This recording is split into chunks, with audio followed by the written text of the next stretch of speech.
Ako po si Jerome, operator po ng DTF printer dito sa Shared Planet Divisoria as of May 20. Ginamit ito ng 7 days na may total meters na 460. Ito po ang printer head area. Ang huling palit po nito ay noong May 11, 2024. Wiper at capping na may 100% good condition. Head clean.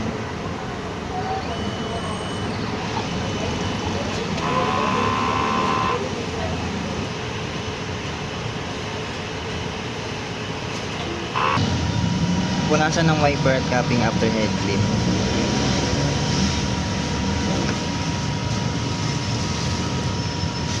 Ito po yung nozzle check, buo naman po. Ink system, tama lang ang level. Ang damper po ng colored ay hindi pa napalitan at ang mga damper ng white ay pinalitan noong May 11, 2024. Face tank nakaka-dispose tank. Ito po ang EBR at wala naman po kaming ground wire. Ito po yung stocks ko ng mga inks. Ng DTF powder, Inus ink, at DTF film.